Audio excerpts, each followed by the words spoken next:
ఒంటరిగా ఉన్నప్పుడు తప్పుడు పనులు చేయకుండా ఉండాలి అంటే ఎలా చేయకుండా ఉండాలి?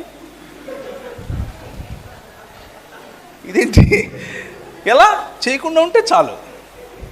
ఓకే, మీకు ఒంటరిగా ఉన్నప్పుడు బలహీనత అనిపిస్తోంది అని అంటే మీరు ఒంటరిగా ఉండే సమయాన్ని తగ్గించండి.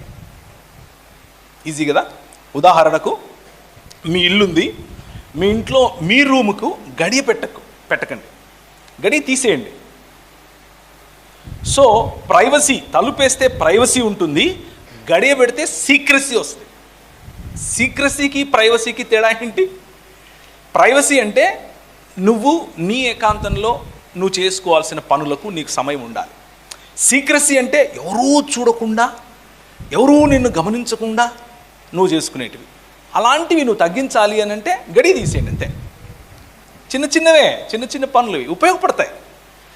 మీరు ఒంటరిగా ఉన్నప్పుడు ఒకవేళ మీరు చాటింగ్ అనే దానికి పడి మీ బాయ్ ఫ్రెండో గర్ల్ ఫ్రెండో, ఇంకా బాయ్ ఫ్రెండ్ అవ్వలేదు కానీ జస్ట్ ఫ్రెండో, ఇంకా గర్ల్ ఫ్రెండ్ కూడా అవ్వలేదు జస్ట్ ఫ్రెండో చాట్ చేస్తున్నారు అనుకోండి, అది మీరు ఒంటరిగా ఉండకుండా నట్టింట్లో కూర్చొని చేయండి.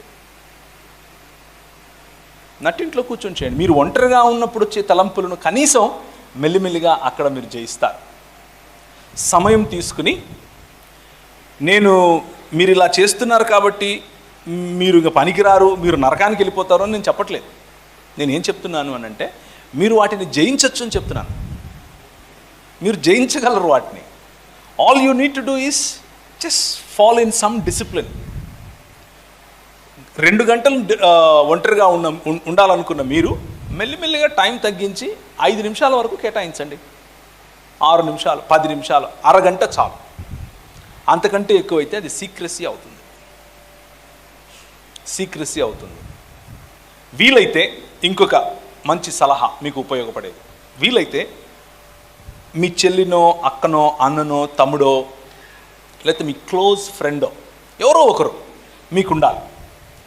మీ మొత్తం మనసు ఉన్నట్లు మాట్లాడుకోగలిగే ఒక వ్యక్తి ఉండాలి మీ జీవితంలో. ఒక ఫ్రెండ్ ఉండాలి.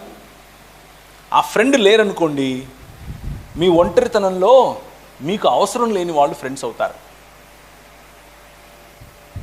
మీకు ఉపయోగపడని వాళ్ళు ఫ్రెండ్స్ అవుతారు. కానీ మనస్సులో ఉన్నది ఉన్నట్లు చెప్పుకోవటానికి